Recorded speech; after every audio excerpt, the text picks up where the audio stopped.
Hi everyone, welcome back di Altcoin Update. So happy weekend everyone. Di update kali ini kita akan ngebahas XRP. Seperti yang saya janjikan di Telegram ya. Waktu kemarin kita udah ngelakuin voting, and then teman-teman setuju untuk kita bahas Solana terlebih dahulu. After that baru kita ngebahas soal XRP. By the way, jangan lupa guys untuk support Solana supaya mencapai 500 likes. Jadi saya akan deep research, saya akan juga analisis untuk fundamental dan juga secara keseluruhan ya. Kita ngomongin untuk gimana potensi Solana ke depannya. Nah, untuk update kali ini kita akan bahas untuk XRP. Jadi ada satu kabar baik buat para investornya atau XRP Army. Kita ngelihat di sini ada satu opportunity di mana ada kemungkinan SEC bakal men-settle sidang yang berlangsung dengan Ripple yang sudah berjalan bertahun-tahun lamanya ini. Jadi salah satu yang bisa memicu hal tersebut adalah karena ada kemungkinan SEC akan mengupayakan untuk tidak mengekspos dokumen yang dibuat ya oleh mantan daripada direkturnya SEC, yaitu William Hinman. Ya, jadi kalau teman-teman ingat beberapa waktu lalu kita udah sempat ungkapkan bahwa saat ini leverage yang dimiliki oleh XRP adalah mereka sudah diberikan izin oleh Judge Netbury ya kalau nggak salah. Ada beberapa hakim lah ya, ada yang Torres, ada yang Netbury, saya lupa namanya siapa-siapa aja.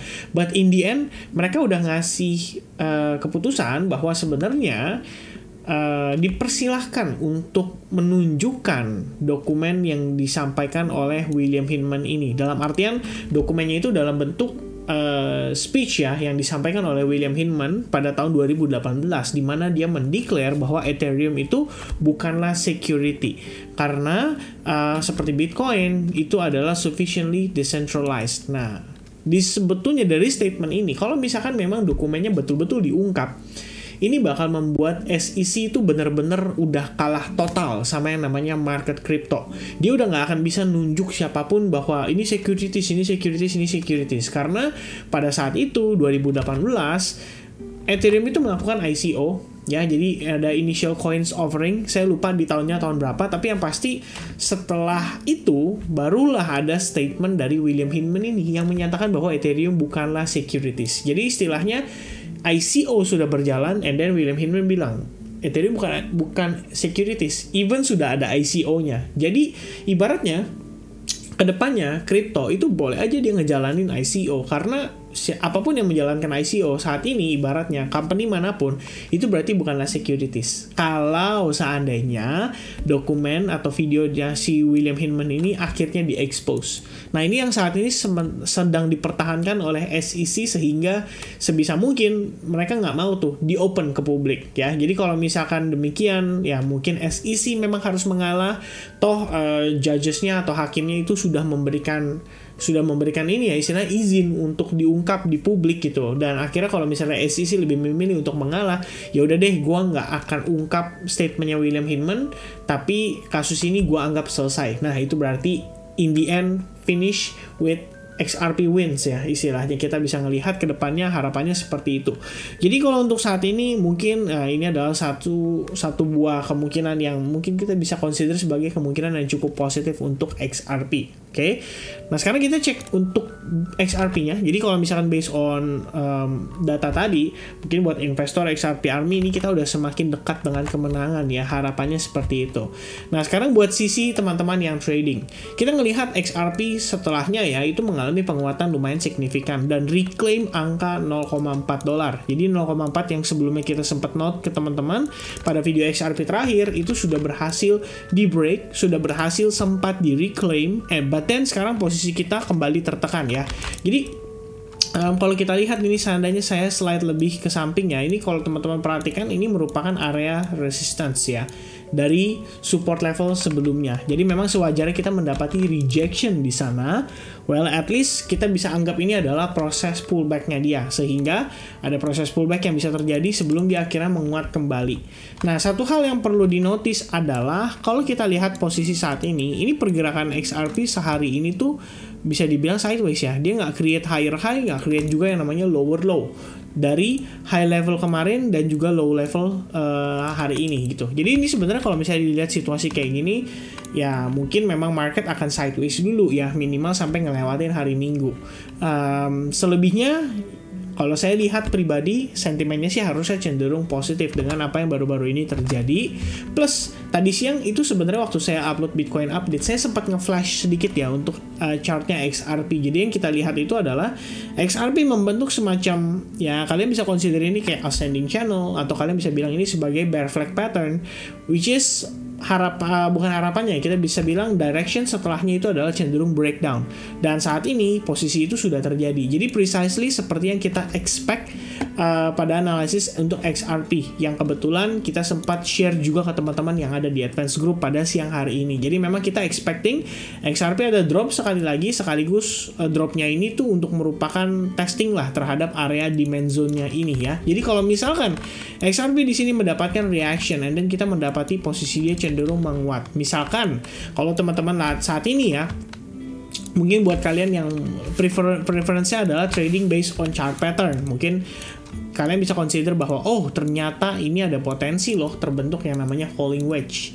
which is prosesnya selain yang tadi kita plot semacam bear flag, itu bisa jadi sebetulnya membentuk semacam falling wedge. Karena sebetulnya kalau kita zoom out lagi, ini ada area yang kita bisa consider sebagai area yang sangat penting untuk XRP selama beberapa waktu terakhir, dan pada akhirnya itu berhasil di break. Dalam artian kita bisa katakan ini bahwa highest level sebelumnya itu successfully di break oleh XRP pada pergerakan beberapa hari terakhir. Jadi anggapannya kalau misalnya kita lihat harga saat ini turun, itu sebetulnya merupakan proses untuk retest juga terhadap area-area resistance ini ya. Jadi sebelumnya dia adalah resistance dan sekarang harusnya becomes support ya, kalau ini saya extend ke samping.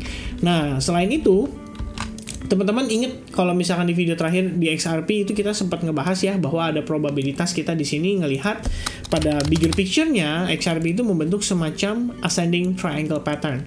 Well, kelihatannya sudah berhasil di break sehingga ada probabilitas kita bisa membentuk semacam channel. Jadi anggapannya kenaikannya cenderung terbatas nih. Yang perlu dinotis oleh teman-teman semua adalah kita belum benar-benar lampu hijau, mengingat overall pergerakan XRP itu sebetulnya masih cenderung di bawah tekanan sellers ya. Di sini ada area support which is saat ini becomes resistance. Ingat teman-teman, ini adalah proses termasuk retest terhadap area resistance itu. Jadi kalau misalkan XRP entah gimana bisa berhasil break dari area tersebut, ini artinya XRP benar-benar siap untuk bullish ya. Jadi kalau misalnya teman-teman perhatikan di level yang sama itu juga mengundang ya istilahnya sellers untuk kembali masuk karena merupakan area Fibonacci 50%. Jadi di sini merupakan area resistance yang benar-benar powerful, terdiri dari support level sebelumnya dan juga terdiri dari Fibonacci 50% atas swing high dan swing low terakhirnya. Oke, jadi sementara untuk XRP saya lihatnya seperti itu ya. Kita belum bisa bilang ini benar-benar aman. Kalau misalkan teman-teman nggak ambil long position mungkin dari posisi sebelumnya pada saat dia break atau pada saat dia kepantul dari ascending triangle, buat saya personally mungkin sebaiknya agak berhati-hati ya, istilahnya jangan paksakan untuk masuk dari harga saat ini karena anggapannya potensi ke atasnya masih terbatas, tapi potensi turunnya menurut saya lumayan signifikan. Nah, untuk kita bisa break ke atas itu diperlukan money flow, dan saya belum tahu apakah money flow dari sentimen positif untuk XRP akan mampu membantu XRP untuk finally bisa break dari super strong resistance-nya ya. Jadi untuk resistance yang ini udah berhasil di break, takutnya ini malah cuma buat mengundang para sellers kembali masuk dan akhirnya menekan harga. Nah, itu yang sebetulnya kita khawatirkan. By the way, kalau ngelihat sekilas, buat saya ini posisi udah bear cross, artinya ada kemungkinan masih bisa berlangsung ya proses koreksinya, which is ada kemungkinan satu wave lagi untuk dia mencapai level demand-nya. Kalau misalkan dia reject dan akhirnya testing demand yang di bawah, itu much better, baru teman-teman mungkin bisa pertimbangkan untuk entry long position. Tapi kalau misalkan ternyata harganya langsung kepantul dan naik ke atas, saran saya mungkin sebaiknya untuk tidak dikejar ya, karena takutnya kalau misalkan teman-teman maksain masuk, taunya dekat-dekat resistance malah kebentuk double top, itu malah jadi resiko. Tapi itu balik lagi bukan financial advice, mungkin lebih ke friendly advice supaya ngingetin teman-teman nih, posisi kita udah agak di atas, jangan dipaksa masuk lagi, nanti malah jadi resiko. Alright, so I think that's it teman-teman. Thank you so much for watching this video. Mudah-mudahan teman-teman bisa mendapatkan informasi terkait dengan penjelasan yang saya jelaskan untuk trading maupun untuk investing. God bless everyone, have a nice weekend, sampai ketemu lagi di update berikutnya. Cheers guys, bye bye.